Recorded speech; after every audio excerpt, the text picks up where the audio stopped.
Marcus Chen stood in the massive throne room and tried not to look impressed. The ceiling stretched so high above him that clouds formed near the top. Golden pillars thick as redwood trees held up the roof. Everything was designed to make visitors feel small and weak. It was working. The alien princess sat on a throne made from what looked like a single giant crystal. She was twice as tall as Marcus, with skin that sparkled like diamonds. Forearms moved as she talked, each one wearing rings that could buy a small planet. Her voice echoed in the huge room when she spoke. "So the humans finally send someone to talk," Princess Zilithara said. Her tone made it clear she was not impressed. "I expected someone bigger." Marcus wore his best diplomatic suit, but next to the princess and her guards, he felt like a child playing dress-up. The other humans in his group stood behind him, all trying to look confident. "They were not doing a good job, Your Highness," Marcus said with a small bow. "Earth is honored to meet with the Zephyrian Empire. We hope we can work together for peace and trade." The princess laughed. It was not a nice laugh. "Peace? Trade?" She stood up from her throne. "Little human, do you know who we are? We have conquered 47 star systems. Our ships number in the thousands. We have weapons that can crack planets in half." Her four eyes, each a different color, looked down at Marcus like he was an insect. "Your people have barely left your home system," she continued. "You have maybe a dozen ships worth calling warships. Your technology is centuries behind ours. And you come here talking about trade like we are equals?" Marcus kept his face calm. Inside, he was counting. The princess did not know it, but every word she said was being recorded and sent back to Earth. More importantly, every second she wasted talking was another second his people had to get ready.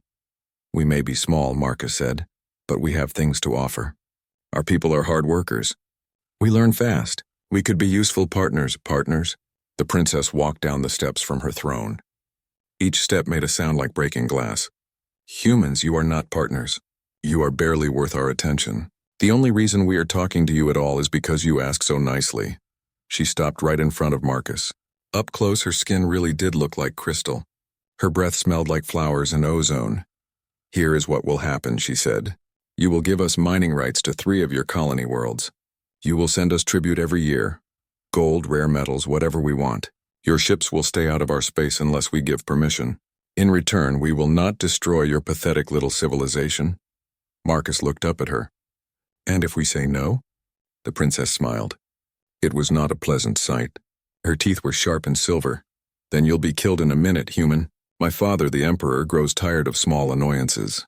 He has been asking why we bother talking to your kind at all.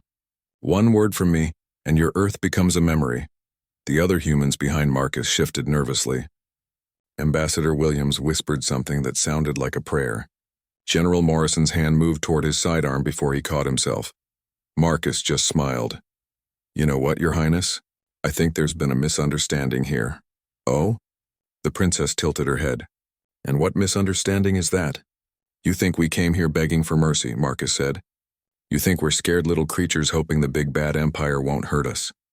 His smile got wider. "But see, we're not here to surrender. We're here to give you a choice."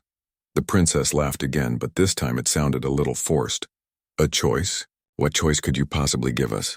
Marcus looked at his wrist device. A small green light blinked steadily. "The choice to surrender before we destroy you." For a moment, the throne room was completely silent. Then the princess threw back her head and roared with laughter. Her guards joined in. The sound echoed off the crystal walls like breaking glass. "Oh, this is rich," she gasped between laughs. "The little human thinks he can threaten us." "With what, your handful of ships? Your primitive weapons?" Marcus waited for the laughter to die down. He was still smiling. "You want to know what we have?" he asked. "We have 47 years of watching you conquer other people. We have 47 years of studying your tactics, your technology, your weaknesses. We have 47 years of talking to the survivors you left behind." The princess stopped laughing. "Most importantly," Marcus continued, "we have 47 years of preparing for this exact moment." His wrist device beeped. The green light turned red. "You see, Your Highness, while you've been busy conquering obvious targets and showing off your power, we've been doing what humans do best. We've been learning. We've been adapting. And we've been making friends with everyone you've hurt." The princess was no longer smiling. "What are you talking about?" "I'm talking about Operation Prometheus," Marcus said. I'm talking about the simultaneous liberation of 12 of your military bases. I'm talking about the united fleet of 40 different species that you thought you had crushed forever. Warning alarms suddenly started blaring throughout the ship. Red lights flashed from every surface. The princess spun around as her guards received urgent messages through their communication devices. A young officer ran into the throne room, his crystal skin pale with fear. "Your Highness," he gasped. "We're receiving distress calls from all over the Empire. Our bases at Kepler Station, Vega Prime, the asteroid fortresses, they're all under attack." "Impossible," the princess snapped. "By who?" "Unknown ships, Your Highness. They appeared out of nowhere. Our commanders are reporting technology they've never seen before." Marcus checked his wrist device again. Everything was going according to plan. "You want to know the really funny part?" he said to the princess. "You were right about one thing. Someone is going to be killed in a minute." The princess stared at him, her 4 eyes wide with shock and growing fear.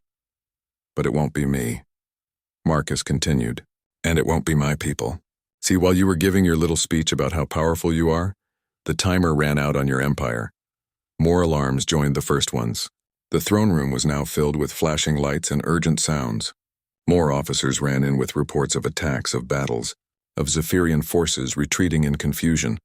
Marcus looked directly into the princess's eyes. "You said I'd be killed in a minute, human," he said calmly. "You had no idea who you were mocking, did you?" The princess opened her mouth to respond, but no words came out. For the first time in her life, she was facing something she had never encountered before. A species that had learned to fight back, and they were winning.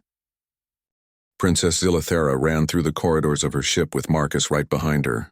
The alarms were so loud she could barely think. Red emergency lights flashed everywhere, making shadows dance on the crystal walls. "This cannot be happening," she muttered as they reached the command bridge. "This cannot be happening." The bridge was chaos. Officers shouted orders at each other while screens showed battles happening across the galaxy. The princess pushed her way to the main display, her 4 arms moving frantically as she tried to understand what she was seeing. "Report," she demanded. Captain Vextar, her military commander, turned to her with confusion written all over his face. His usual confidence was completely gone. "Your Highness, it's impossible, but 12 of our major bases are under attack simultaneously. The enemies appeared without warning. Our sensors never detected them approaching." "Show me," the princess ordered. The main screen lit up with images from the battle zones. What the princess saw made no sense. The attacking ships were small compared to Zephyrian warships, but they moved like nothing she had ever seen. They twisted and turned through space in patterns that should have torn them apart. They hit Zephyrian ships with weapons that cut through armor like paper. "What kind of ships are those?" she asked. We're not sure," Captain Vexatar admitted. "They're not in any of our databases. The designs look familiar, but the technology is far beyond what we expected from humans." Marcus stepped forward, still calm despite the chaos around him. "Those ships are human-built, but not human-designed." The princess spun to face him. "What do you mean?" "I mean we learned from the best teachers in the galaxy," Marcus said. "Every species you conquered, we talked to the survivors. The Altarians taught us about engine design. The Vorgans showed us their shield technology. The Kepler colonies shared their weapon systems." He gestured at the screen where human ships were outmaneuvering much larger Zephyrian vessels. "You see, while you were busy destroying civilizations, you left behind the most valuable thing of all, knowledge and witnesses, people who remembered how their societies worked, what made them strong, what technologies they had developed." Captain Vextar stared at Marcus. "You're saying you rebuilt their technology?" "Better than that," Marcus smiled. "We improved it. Humans have a gift for taking good ideas and making them better. We took the best parts of 47 different civilizations and put them together. Then we added human engineering." Another officer ran up to the princess. "Your Highness, we're getting reports from the outer systems. Entire populations that we thought were pacified are rising up. They have weapons. They have ships. They're coordinating their attacks." The princess felt something cold growing in her stomach. "How many?" "All of them, Your Highness. Every world we conquered in the last 50 years is in open rebellion." Marcus nodded as if this was exactly what he expected. "You never quite managed to kill everyone, did you?" "There were always survivors. People who escaped to the mountains or the deep forests or the hidden caves. People who spent decades planning for revenge. He walked over to one of the displays showing a battle near the Vega system. The thing about humans is, we're really good at making friends with people who've been hurt. We understand what it's like to be the underdog. So when we found all these scattered groups of survivors, we didn't just give them weapons. We gave them something much more powerful. What? The princess whispered. Hope. The word hung in the air like a physical thing. Around the bridge, Zephyrian officers stopped what they were doing to listen. For 50 years, these people thought they were alone. Marcus continued. They thought they were the last of their kind, forgotten by the galaxy. Then humans showed up and said, no, you're not alone. We remember you. We want to help you get your homes back. He turned to face the princess directly. Do you have any idea how powerful that is? How hard people will fight when they believe their children might actually have a future? The main screen changed to show a different battle. This one was happening near a gas giant where the Zephyrians had a major fuel processing station. But the attacking fleet wasn't just human ships. There were dozens of different designs, some sleek and silver, others rough and angular, many looking like they were built from scrap metal and determination. That's the Kepler resistance, Marcus said, pointing at a group of battered-looking ships that were somehow keeping pace with the newest human vessels. And those are the Free Altarian Navy. The big ugly ones are Vorgan mining ships converted to warships. Impossible, Captain Vextar breathed. We destroyed their fleets decades ago. You destroyed their military fleets, Marcus corrected. But people are resourceful when they need to be. A mining ship can carry missiles. A cargo hauler can ram a warship if the pilot is desperate enough. A passenger liner can deliver boarding parties. The princess watched in growing horror as the improvised rebel fleet tore apart the Zephyrian defense station. The attacks were coordinated, precise, and utterly ruthless. This is all happening because of you, she said to Marcus. You organized this. I helped, Marcus admitted. But honestly, these people didn't need much convincing. They've been wanting to fight back for decades. They just needed to know they weren't fighting alone. Another alarm started blaring. This one was different, deeper, more urgent. What now? The princess demanded. Your Highness, an officer called out. We're receiving a priority message from Emperor Thane himself. The main screen flickered and changed. The image that appeared made everyone on the bridge freeze. Emperor Thane, the princess's father, filled the screen. His massive form sat on the golden throne on Zeph Prime, the homeworld of the Empire. His 4 eyes blazed with fury like small suns. Daughter, his voice boomed through the bridge speakers. I have been watching the reports from across our empire. Explain to me how primitive humans and defeated rabble are destroying our bases. Princess Xylothera felt her crystal skin grow pale. She had never seen her father this angry. Father, the humans had help. They've been planning this for decades. Planning? The Emperor's voice could have melted steel. A few dozen human ships and some refugee scum, and our mighty empire is in retreat? This is unacceptable. Marcus stepped into view of the communication pickup. Emperor Thane, I'm Marcus Chen, representing Earth and the Free Galaxy. Alliance. The Emperor's eyes focused on Marcus like weapon targeting. Systems. You are responsible for this. Insurrection. I prefer to think of it as pest control, Marcus replied calmly. Your empire is the pest. We're just helping the galaxy get rid of it. The silence that followed was so complete that Marcus could hear the breathing of everyone on the bridge. When Emperor Thane spoke again, his voice was quiet and deadly. Human, you have made the worst mistake in the history of your pathetic species. I am mobilizing the entire Imperial fleet. Every ship, every weapon, every warrior in the Zephyrian Empire will be turned against you and your allies. When I am finished, there will be nothing left of Earth but radioactive dust. Marcus didn't look worried. Is that a declaration of war? It is a promise of annihilation. The Emperor roared. I will personally oversee the destruction of your homeworld. The galaxy will learn what happens to those who defy the Zephyrian Empire. The transmission cut off, leaving the bridge in stunned silence. Princess Xylothera stared at Marcus. Do you understand what you've done? My father will bring the full might of our empire against you. Thousands of ships. Millions of warriors. Marcus checked his wrist device again. Actually, Your Highness, I think that's exactly what we were counting on. He looked up at her with a smile that was somehow both friendly and terrifying. See, the thing about bullies is they always think bigger means better. Your father's about to learn why that's not always true. On the fortress world of Zeph Prime, Emperor Thane stood before the greatest display screen ever built. It showed the entire galaxy, with thousands of glowing dots representing his ships, his bases, his conquered worlds. For 50 years, those dots had only grown brighter as his empire expanded. Now dozens of them were going dark. "Status report," he commanded. His voice echoed through the massive war room like thunder. Admiral Kethron, his top military commander, approached with visible nervousness.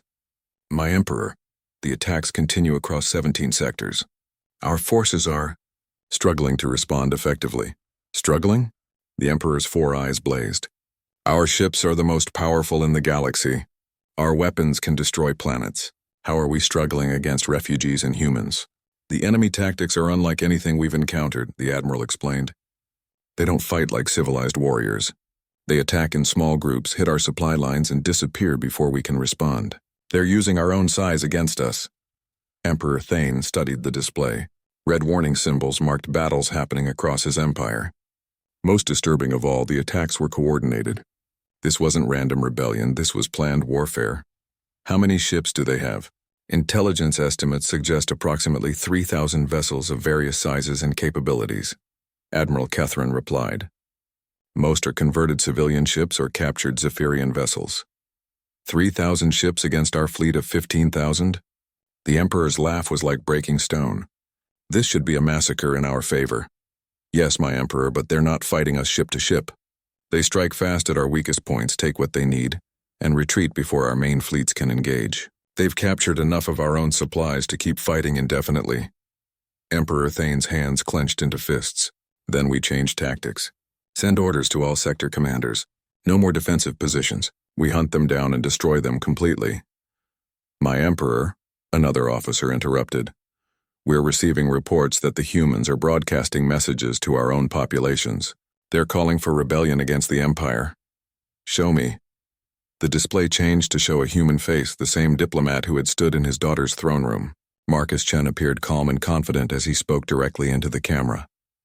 "People of the galaxy," Marcus was saying. "For too long, the Zephyrian Empire has ruled through fear and oppression. They have destroyed your homes, enslaved your people, and told you that resistance is impossible. Today we prove them wrong." Emperor Thane watched in growing fury as the human continued. "We are not here to replace one empire with another. We fight for the right of every species to govern themselves, to live free from tyranny, to determine their own future. The age of conquest is ending. The age of freedom begins now. Turn it off," the Emperor ordered. But the damage was already done. The message was being broadcast on every frequency, in every language, to every world in his empire. Meanwhile, on Princess Zilthara's ship, the situation was becoming stranger by the hour. The princess found herself in the unusual position of being a prisoner on her own vessel. Half her crew remained loyal to the Empire, while the other half seemed increasingly uncertain about whose side they were on. Marcus had been given quarters, comfortable ones but clearly monitored. The princess visited him there, trying to understand how her perfect world had turned upside down in a single day. "You're destroying everything," she said, standing in the doorway of his room. Marcus looked up from the datapad he was reading. "I'm freeing everything. There's a difference. My people have built the greatest civilization in galactic history. We brought order to chaos. We ended the constant wars between smaller species." "You ended the wars by conquering everyone," Marcus replied. "That's not peace. That's just victory." The princess stepped into the room. "You don't understand what the galaxy was like before us. Hundreds of species fighting endless conflicts, planets destroying each other over resources, billions dying in pointless wars. And now billions live as slaves under your empire," Marcus said. "Is that really better?" "At least they live." Marcus set down his datapad and looked at her directly. "Your Highness, can I ask you something? When was the last time you visited a conquered world? Not for a ceremony or a military inspection. I mean really visited. Talked to ordinary people, saw how they live." The princess was quiet for a long moment. That's not how royalty behaves. Maybe that's part of the problem." Before she could respond, Captain Vextar's voice came over the ship's communication system. "All crew to battle stations. We are approaching the Rigel sector. Prepare for combat." Marcus stood up. "Mind if I watch? I'm curious to see how this goes." Against her better judgment, the princess brought him to the bridge. The main screen showed space ahead of them, empty except for a few asteroids and some gas clouds. Sensors show enemy ships hiding in the asteroid field, Captain Vextar reported. Approximately 50 vessels. We outgunned them 5-1. Destroy them, the princess ordered. The Zephyrian ships moved forward in perfect formation, their weapons charged, ready to turn the asteroids into glowing debris. But as they approached, something unexpected happened. The asteroids moved. What in the name of the Crystal Throne? Captain Vexistar stared at his instruments in confusion. The rocks were spinning, reshaping themselves, revealing that they weren't asteroids at all. They were ships, massive ones covered in rock and debris to hide their true nature. And they were surrounding the Zephyrian fleet. Those are Titan-class mining vessels, Marcus said helpfully. The Vorgan people use them to hollow out entire moons for rare metals. Very impressive when you convert them to warships. The hidden fleet opened fire. But instead of trying to destroy the Zephyrian ships, they targeted something else. The supply vessels and communication arrays. Within minutes, the Zephyrian fleet was cut off from reinforcements and running low on ammunition. This is impossible, the princess breathed. They're using our own formation against us. Actually, they're using Zephyrian military doctrine, Marcus explained. See, when you conquer someone, you don't just take their worlds. You take their knowledge. Their military officers who served before the conquest are still alive. They know how you fight because they learned to fight the same way. The battle was unlike anything the princess had ever seen. The rebel ships moved in patterns that seemed chaotic, but were actually perfectly coordinated. They struck hard and fast, disabled Zephyrian vessels without destroying them, and then disappeared back into the asteroid field. They're not trying to kill us, Captain Vextar realized with shock. They're trying to capture our ships intact. Of course, Marcus said. Why destroy perfectly good warships when you can use them against the Empire? Every Zephyrian vessel they capture makes them stronger and you weaker. The princess watched in horror as 3 of her escort ships were boarded by rebel forces. The crews didn't fight as hard as they should have. Some didn't fight at all. Captain, she called out, why aren't our people fighting back? Captain Vextar looked uncomfortable. Your Highness, many of our crew members come from conquered worlds. Their families they have mixed loyalties. Mixed loyalties? The princess felt something cold growing in her chest. Are you telling me our own people are betraying us? Not betraying, Marcus said gently. Choosing. For the first time in their lives, they have a real choice about which side they want to be on. The princess stared at him, then at the battle on the screen, then at her own crew. For the first time in her life, she was seeing her empire through different eyes, and she didn't like what she saw. Captain Vexitar, she said quietly, signal the fleet. We're withdrawing, Your Highness. You heard me. We're leaving. Now. As her ships pulled back from the battle, the princess continued to watch the screen. The rebel forces didn't pursue them. They didn't gloat over their victory. They were too busy helping the captured Zephyrian crews who wanted to join them in setting up medical aid for the wounded. They could have destroyed us, she said to Marcus. Yes, but they didn't. No. Why? Marcus looked at her with something that might have been sympathy. Because, Your Highness, this isn't about revenge. It's about justice. And justice means giving people the chance to choose a better path. The princess was quiet for a long time. When she finally spoke, her voice was very small.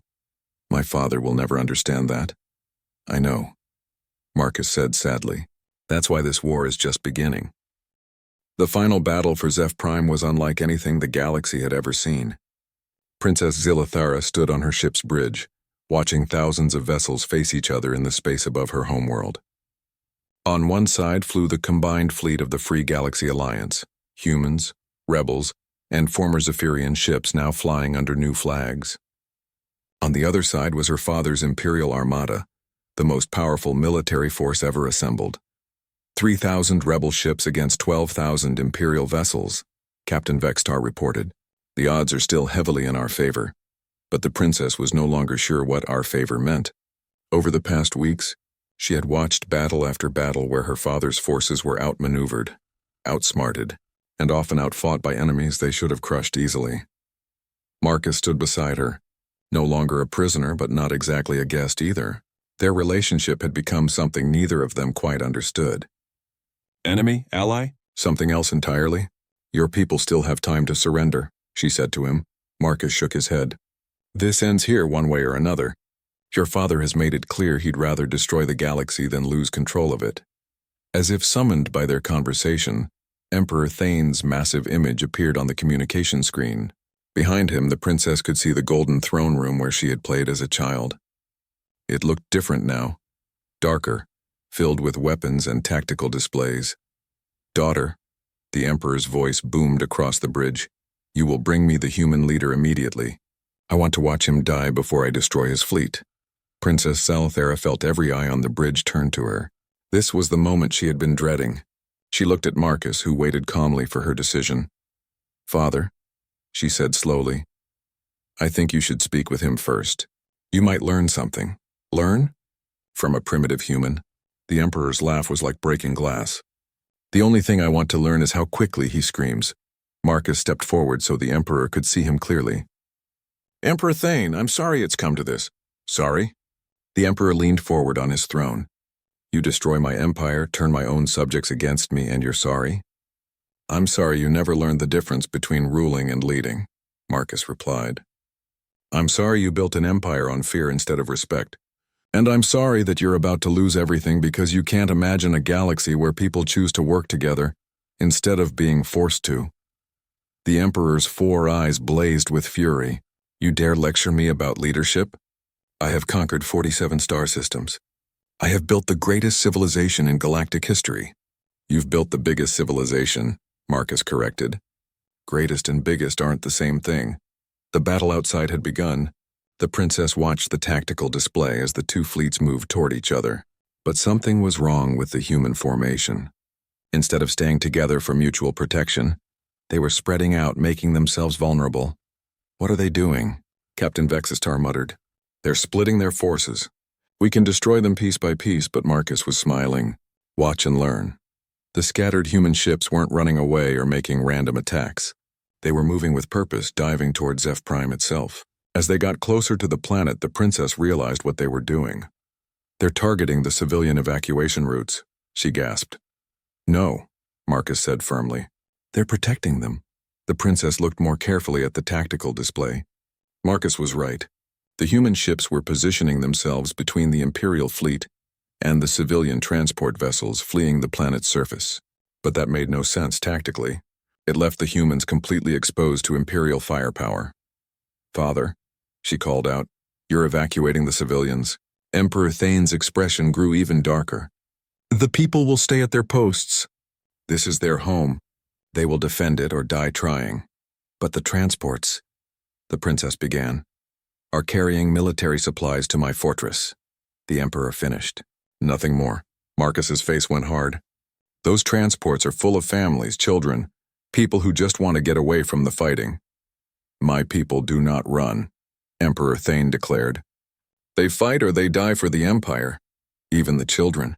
Marcus asked quietly, especially the children. They must learn what loyalty means. The princess felt something cold settle in her stomach. She had always known her father was ruthless, but this was different. This was something she had never seen before. Captain, the Emperor continued, addressing Captain Vextar directly, you will ignore the human ships and proceed directly to the planet's surface. I want every rebel stronghold reduced to ash. Every family that has supported the rebellion will be made an example. Marcus stepped closer to the communication pickup. And if your own daughter refuses that order? The Emperor's gaze shifted to Princess Zelathara. For a moment, his expression softened almost imperceptibly, then it hardened again. My daughter understands duty, he said. She understands that the Empire comes before personal feelings. She will do what must be done. The princess looked at the tactical display again. Human ships were taking heavy fire as they shielded the civilian transports. She could see vessels being destroyed, their crews dying to protect people they had never met. People who, until recently, had been their enemies. Captain Vexistar, she said quietly, target the human flagship. Yes, Your Highness. Wait, Marcus said. He wasn't looking at her with anger or betrayal. He looked disappointed. Before you fire, I want you to see something. He gestured to one of the smaller displays. Can you show her what's happening on the planet's surface? Captain Vextar looked to the princess for permission. She nodded, not sure why. The display changed to show ground-level images from Zeph Prime. What the princess saw made her breath catch. Human soldiers were indeed on her homeworld, but they weren't destroying cities or slaughtering civilians. They were helping people evacuate. Human medics were treating wounded Zephyrians. Human engineers were repairing damaged infrastructure. We had advance teams on the planet for weeks, Marcus explained. Not to conquer it, but to help people who wanted to leave. Your father ordered all civilian transport grounded. He was going to use his own people as human shields. The princess stared at the images. You saved them. We tried to save everyone we could, Marcus said. That's what this whole war has been about. Not conquest, not revenge. Just giving people the right to choose their own future. Emperor Thane's roar of fury filled the bridge. Daughter, you will destroy the human fleet now. That is a direct order from your emperor. Princess Zilthera looked at her father's image on the screen. Then she looked at Marcus. Then she looked at the tactical display showing human ships dying to protect Zephyrian civilians. Captain, she said, her voice steady despite the magnitude of what she was about to do. Yes, Your Highness. Signal the fleet. We are standing down. The silence on the bridge was complete. No one moved. No one breathed, Your Highness, Captain Vextar whispered. You heard me. Send a message to all ships in our battle group. We are withdrawing from combat and offering assistance to civilian evacuation efforts. Emperor Thane's image on the screen seemed to grow larger, more terrible. What did you say? Princess Zalthara turned to face her father directly. I said we're standing down, father. This war is wrong. What you're doing to your own people is wrong. I won't be part of it anymore. You dare defy me. Your own father? Your emperor?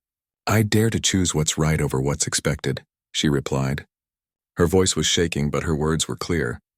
I dare to be better than what you taught me to be. The emperor's fury was beyond words. His 4 eyes blazed like small suns. When he finally spoke, his voice was deadly quiet. Then you are no daughter of mine. Guards, arrest the traitor! But something unexpected happened. The guards on the emperor's throne room didn't move toward Marcus's image on their screen. Instead, they stepped backward away from the throne. My emperor, one of them said hesitantly. Perhaps we should reconsider. Reconsider? The emperor spun to face his own guards. You dare question my orders? It's just... The princess makes sense, my emperor. Maybe there's another way. Emperor Thane's roar of rage could probably be heard across half the planet. Traitors. All of you! The transmission cut off abruptly. Princess Xylothara stood in the sudden silence, realizing that she had just destroyed her entire life with a few words. But as she looked around the bridge, she saw something unexpected in her crew's faces. Relief. Captain Vextar, she said. Signal the human fleet. Tell them we're ready to help with the evacuation. Yes, Your Highness, gladly. Marcus stepped up beside her. That was incredibly brave. No, she said, watching human and Zephyrian ships working together to save lives. That was just right. There's a difference, but even as relief filled her, she knew the hardest part was still coming. Her father would never forgive this betrayal. And Emperor Thane was not the kind of ruler who accepted defeat gracefully. The war for the galaxy's future was about to become very personal. Emperor Thane stood alone in his throne room, surrounded by the bodies of guards who had dared to question his orders. His 4 eyes blazed with madness as he stared at the control panel that would determine the fate of the galaxy. The Planet Killer. For 50 years, it had been his ultimate threat, a weapon built into Zeph Prime itself that could destroy entire star systems. He had never used it because the threat alone was enough.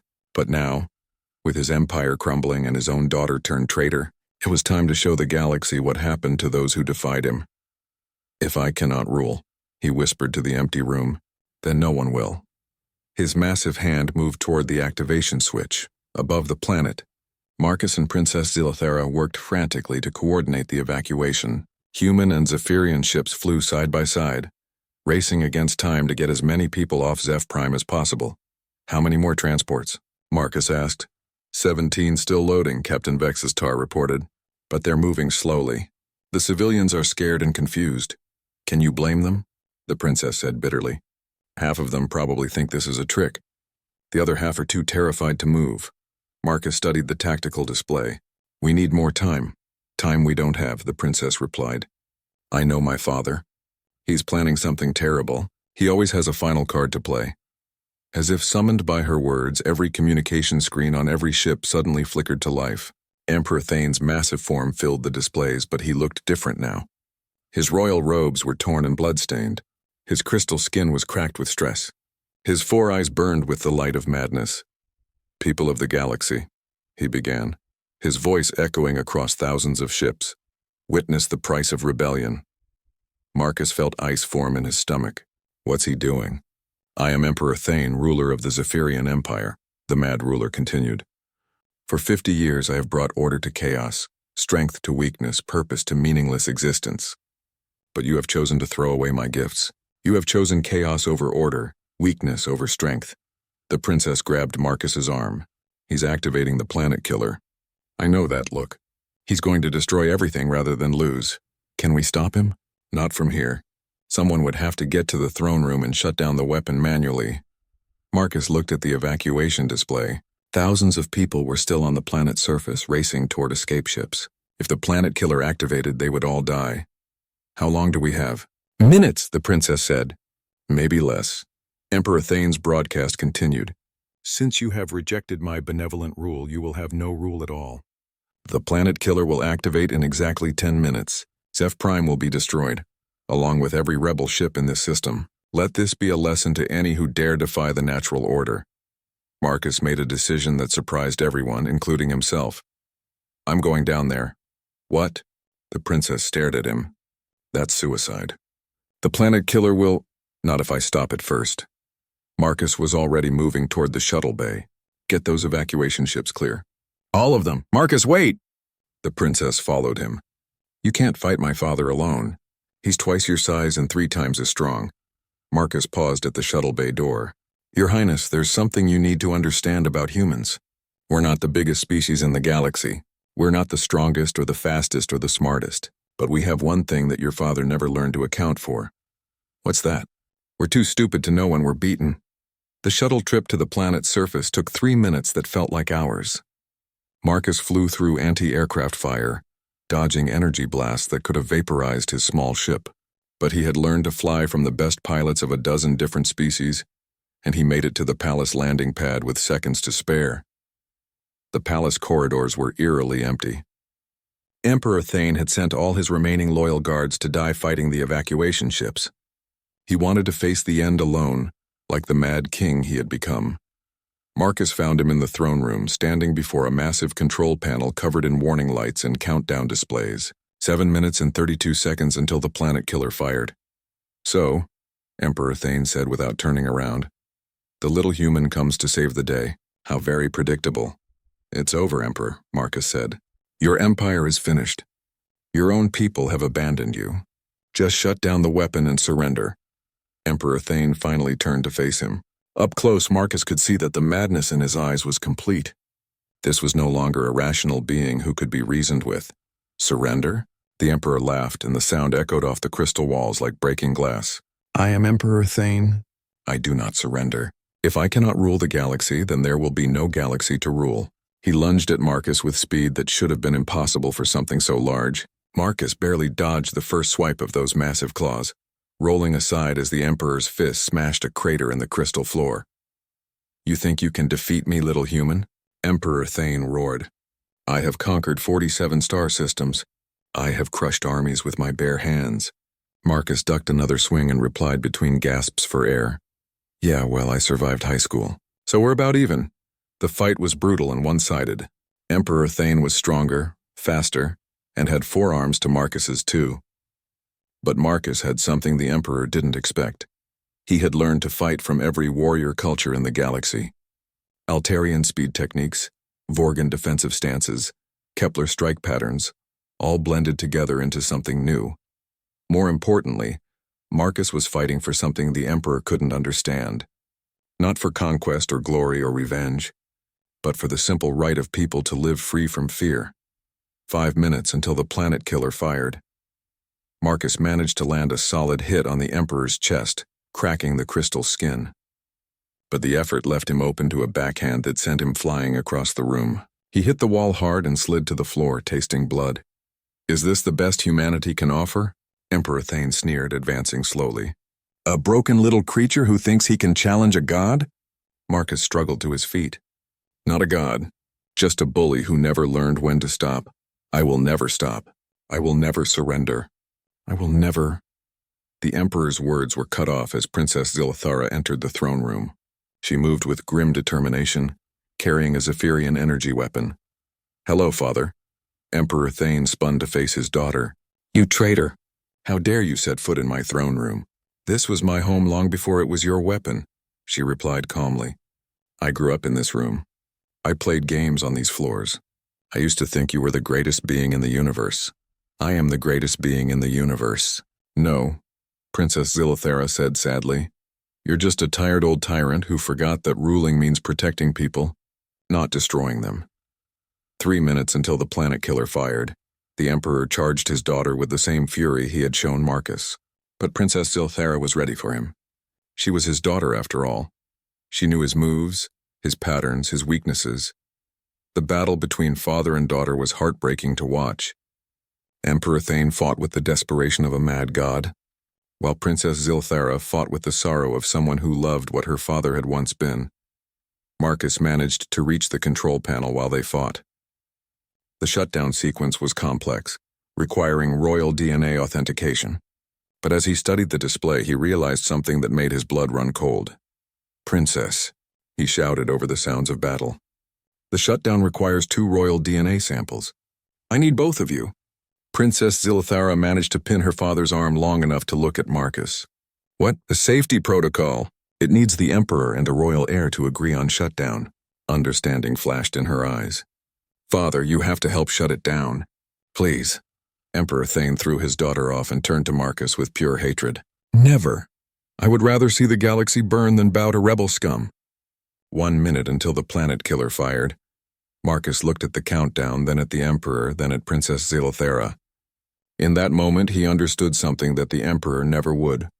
Sometimes, saving people means being willing to die with them. Your Highness, Marcus said calmly, if your father won't help save his own people, then we'll just have to do it ourselves. What do you mean? Marcus smiled sadly. I mean, sometimes the most human thing you can do is refuse to give up, even when giving up would be easier. He placed his hand on the control panel. Immediately, alarms began blaring as the system detected unauthorized access, but Marcus didn't remove his hand even as electricity coursed through his body. What are you doing? The princess screamed. Forcing a manual override, Marcus gasped. If I can overload the authentication system, maybe bypass the safety protocols. The pain was incredible, but Marcus held on. This was what humans did. They endured impossible things when the alternative was letting others suffer. Princess Zilithara understood immediately. She ran to the panel and placed her own hand beside Marcus's. The double unauthorized access sent even more power through the system, but it also began triggering emergency shutdown sequences. No, Emperor Thane roared. I will not allow this. He charged toward them, but something unexpected happened. The electricity coursing through the control panel arced out, striking the Emperor and sending him crashing to the floor.